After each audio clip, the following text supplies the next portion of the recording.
Let's see a little bit of history, shall we? This is what organizing looks like. Right. This is what building power looks like. I'm proud to be a bartender. Ain't nothing wrong with that.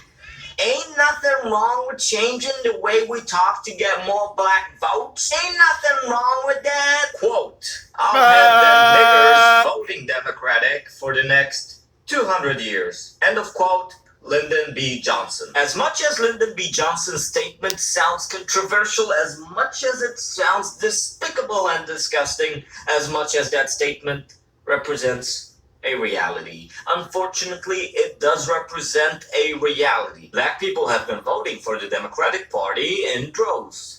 The black vote has been taken for granted by the Democratic Party for decades. Conservatives argue that black people haven't received anything in return for their vote. Well, I am here to prove that that statement, that argument is incorrect. Because the reality is black people have been receiving many things in return for that vote. Since Lyndon B. Johnson enacted his Great Society deal, black people have become more dependent on the state. As a result, single motherhood in the black community rose from 22% in 1960 to 70% because Lyndon B. Johnson's Great Society deal, as well as all the other welfare programs and policies enacted by the Democratic Party, made black people more reliant on the state. The state replaced the father figure in the black community. The state told the black mother, I am your husband. Intentional. And told the black kids, I am your father. By design. All those welfare programs that should have supposedly help black people and help black communities rise above poverty actually ended up putting black people in chains. Ladies and gentlemen, this is not a hyperbole. This is a reality. Ladies and gentlemen, those welfare programs is the neo-modern technique that the Democratic Party mastered in order to gain the black vote, the black support, while keeping black people on the plantation. The liberal welfare state led to the enslavement of black people, since they became more reliant on the government, more reliant on governmental programs. As a result of this reliance on the government, poverty skyrocketed in the black community. The result of high poverty rates led to high crime rates. Today, sadly, 13% of the population is responsible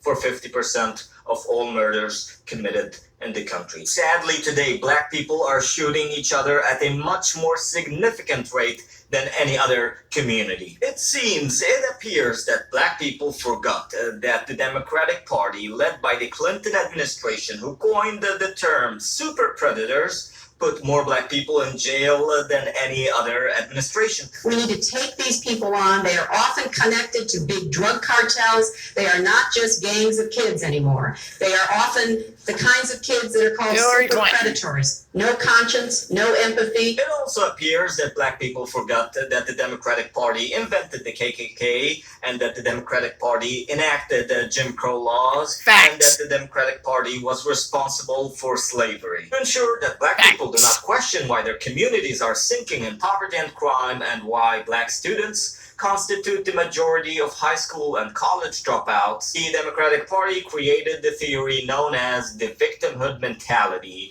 which intends to persuade black people that their misery is due to their victimization, George that their misery Soros. is due to racism, that their misery is due to their skin color. To guarantee the successfulness of the victimhood theory, the Democratic Party connected it to white privilege, which insinuates that the lack of prosperity in the black community is due to their lack of privileges to which white people enjoy. To my black friends out there, Donald Trump's policies resulted in the lowest black unemployment rate in the history of this country. Fact. It is about time that you rise up. It is about time that you do not allow Democrats to take your vote for granted. It is about time that you prevent Democrats from riding on your backs.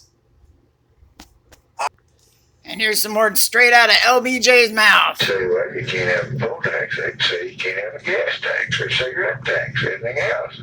Federal government's telling the states pretty tough. what their witness is. Now, you can say that they can't discriminate, but I got to prove that it discriminates, and I can't prove it in Texas. There's more niggers voting there than white folks. There's more black vote actually than white folks. Higher percentage of it. And I can't show that the literacy test that discriminate against because they haven't got any. They got no test at all. Wow. So I got anybody that can get up and pay $1.06 can vote. Wow. Wow.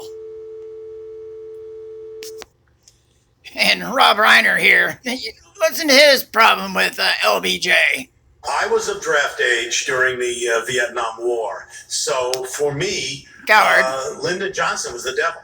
I hated him because he could send me to my death. I was very much against the war. I didn't, and I only saw him through that one lens, which was bad guy. He was the bad guy. I was able to, went through a lot in my life. I grew up, I got involved in politics and government and public policy. And as that happened, I started to see Lyndon Johnson in a different light because he was much more complex than I had viewed him when I was a young person during the Vietnam War. And when this script came by Tim and Trevor White, who had developed a script with a young writer named Joey Hartstone, who's a brilliant writer, we got a couple of Joey Hartstone fans in the audience. I'll let him know. Maybe he'll have some sex later. I'll tell him. But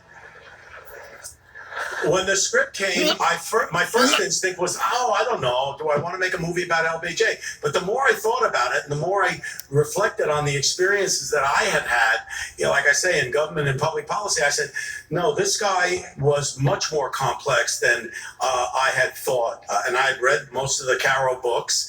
And when I read a book by Doris Kearns Goodman, who wrote a biography, she had worked in the White House and had worked with Johnson down in Texas on the biography, there were a couple of things in there that struck me. As effective as he was as a legislator, he was also incredibly insecure. There were two things that I picked out of there. One was that he had a recurring dream of being paralyzed. He was in a wheelchair and saw himself as being paralyzed, had this dream over and over again. And the other one was his mother had withheld her love at times.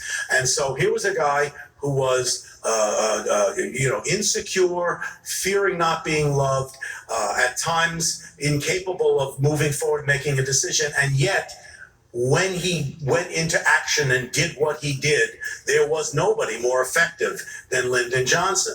So I looked at him as a very complex character, and I wanted to make a movie that would show all sides of him. Had it not been for Vietnam, and we can't discount it because it was there, but had it not been for Vietnam, he would have gone down as one of the great presidents in American history, I believe. Wow.